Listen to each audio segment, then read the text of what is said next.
Hi అండి, నేను మీ Sajida. Welcome to Sajida's kitchen. ఈరోజైతే ఒక మంచి బ్రేక్ఫాస్ట్ రెసిపీని చూపించబోతున్నానండి. చాలా టేస్టీగా ఉంటుంది.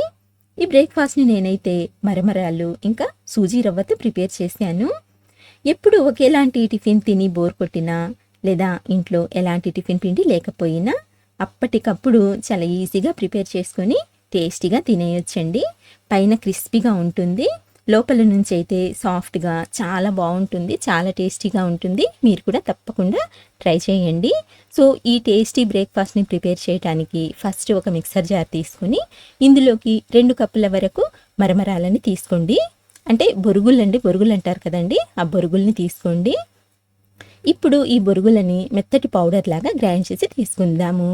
చూడండి, ఇలా మెత్తగా గ్రైండ్ చేసుకున్న ఈ పౌడర్ని ఒక మిక్సింగ్ బౌల్లోకి ట్రాన్స్ఫర్ చేసేసుకుందాము. ఇప్పుడు ఇందులోకి 1/2 కప్పు వరకు సూజీ రవ్వని కూడా యాడ్ చేసుకుందాము. అదేనండి, బొంబాయి రవ్వ ఉప్మా చేస్తాం కదండి, ఆ ఉప్మా రవ్వ అనమాట. ఇప్పుడైతే 1/2 కప్పు వరకు పెరుగు వేసుకోండి. అలాగే 1/2 కప్పు వరకు నీళ్ళని కూడా పోసుకోండి. టోటల్గా 1 కప్ అన్నమాట. ఇప్పుడు ఇవన్నీ బాగా కలిసేలా చక్కగా కలిపేసుకుందాము.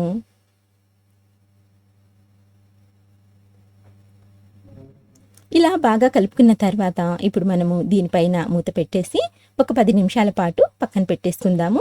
ఈలోపు మిగతా ప్రాసెస్ని అయితే చూద్దాము. స్టవ్ ఆన్ చేసి స్టవ్ మీద ప్యాన్ పెట్టుకొని ఇందులోకి 2 టేబుల్ స్పూన్ల వరకు ఆయిల్ని వేసి ఆయిల్ని బాగా వేడి చేసుకోండి. ఆయిల్ బాగా వేడైన తర్వాత 1 టీ స్పూన్ వరకు ఆవాలు, 1 టీ స్పూన్ వరకు జీలకర్ర, సన్నగా తరిగిన కొద్దిగా కరివేపాకు, 1 లేదా 2 పచ్చిమిర్చీలని ఇలా సన్నగా కట్ చేసుకుని వేసుకోండి. అలాగే 1 టీ స్పూన్ వరకు సన్నగా తరిగిన అల్లం ముక్కల్ని కూడా యాడ్ చేసుకొని ఇప్పుడు ఈ పోపుని కాస్త వేగేంత వరకు ఫ్రై చేసుకోండి. చూడండి, ఇలా కొంచెం వేగితే సరిపోతుందండి. ఇలా కాస్త వేగిన తర్వాత ఇందులోకి ఒక మీడియం సైజు ఉల్లిపాయని సన్నగా కట్ చేసుకుని వేసుకోండి. అలాగే ఒక మీడియం సైజు క్యారెట్ని కూడా ఇలా సన్నగా కట్ చేసుకుని వేసుకోండి.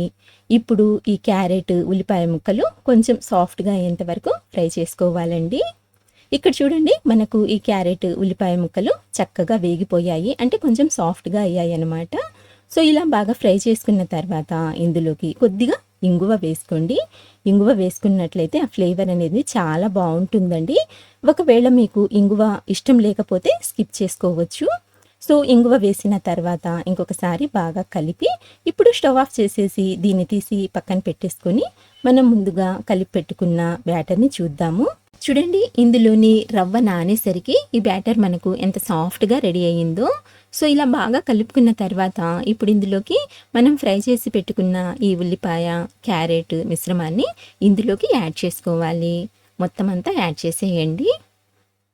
ఇలా వీటిని వేసిన తర్వాత ఇప్పుడు సన్నగా తరిగిన కొద్దిగా కొత్తిమీరని కూడా వేసుకోండి. అలాగే 1/2 టీ స్పూన్ వరకు చిల్లీ ఫ్లేక్స్, 1/2 టీ స్పూన్ వరకు సాల్ట్ని కూడా యాడ్ చేసుకోండి. ఈ సాల్ట్ అనేది మీరు తినే టేస్ట్ని బట్టి కొంచెం ఎక్కువ తక్కువ అయితే చేసుకోవచ్చండి. నేనైతే 1/2 టీ స్పూన్ వరకు వేస్తున్నాను. సో వీటన్నింటినీ ఇప్పుడు మనము ఇలా చక్కగా కలుపుకుందాము. చూడండి, బ్యాటర్ అయితే కొంచెం థిక్గా అనిపిస్తుందండి. సో ఇందులోకి నేను కొద్దిగా వాటర్ అనేది యాడ్ చేస్తున్నాను. ఎక్కువ వేయొద్దండి, ఎందుకంటే ఇది పల్చగా అయితే ఉండకూడదు, ఇలా కొంచెం థిక్గానే ఉండాలన్నమాట. చూస్తున్నారు కదండి, కన్సిస్టెన్సీ అయితే ఇలా ఉండాలి. ఇలా బాగా కలుపుకున్న తర్వాత ఫైనల్గా ఇందులోకి కొద్దిగా వంట సోడా వేసుకోండి. అంటే ఒక 1/4 టీ స్పూన్ కంటే కూడా కొంచెం తక్కువగానే వేసుకోండి. ఇది యాక్టివేట్ అవ్వటానికి కొద్దిగా నీళ్ళని పోసుకొని ఇంకొకసారి బాగా కలుపుకోండి. చూడండి, మనకు బ్యాటర్ అయితే రెడీ అయిపోయింది. సో ఇలా కలుపుకున్న తర్వాత దీన్ని రెడీగా పక్కన పెట్టుకొని ఇప్పుడు స్టవ్ మీద వేరొక ప్యాన్ పెట్టుకొని ఇందులోకి 4-5 టేబుల్ స్పూన్ల వరకు ఆయిల్ని వేసి ఆయిల్ బాగా వేడైన తర్వాత మనం ప్రిపేర్ చేసుకున్న ఈ బ్యాటర్లో నుంచి ఒక్కొక్క చెంచా తీసుకొని ఈ ఆయిల్లో ఇలా డ్రాప్ చేసుకోవాలి. మీరు తీసుకున్న ప్యాన్ సైజుని బట్టి ఎన్ని పడతాయో అన్నింటినైతే వేసుకోండి. నాకైతే ఇక్కడ 4 పడుతున్నాయండి, నేనైతే 4 వేస్తున్నాను. మీరు కావాలనుకుంటే డీప్ ఫ్రై కూడా చేసుకోవచ్చండి వీటిని. ఇలా వేసుకున్న తర్వాత పైన కొద్దిగా తెల్ల నువ్వుల్ని ఇలా స్ప్రింకిల్ చేసుకోండి, టేస్ట్ చాలా బాగుంటుందండి. ఇలా నువ్వుల్ని వేసి వీటిని కొంచెం అటు ఇటు తిప్పుతూ మంచి గోల్డెన్ కలర్ వచ్చేంత వరకు ఫ్రై చేసుకోవాలన్నమాట. ఇలా ఒక సైడ్ మంచి గోల్డెన్ కలర్ వచ్చిన తర్వాత ఇప్పుడు వీటిని ఇంకొక వైపుకి టర్న్ చేసుకుందాము. గ్యాస్ని అయితే లో టు మీడియం ఫ్లేమ్లో పెట్టుకొని ఫ్రై చేసుకోండి. అప్పుడే ఇవి చక్కగా ఫ్రై అవుతాయండి. హై ఫ్లేమ్లో అయితే తొందరగా కలర్ వచ్చేస్తాయి అన్నమాట. టేస్ట్ కూడా అంతగా బాగుండదు. ఇలా లో టు మీడియం ఫ్లేమ్ మీద ఫ్రై చేసుకున్నట్లయితే మనకు చక్కగా పైన నుంచి క్రిస్పీగా ఫ్రై అవుతాయి. అలాగే లోపల నుంచి అయితే సాఫ్ట్గా ఉంటాయండి. చాలా టేస్టీగా ఉంటాయి అన్నమాట.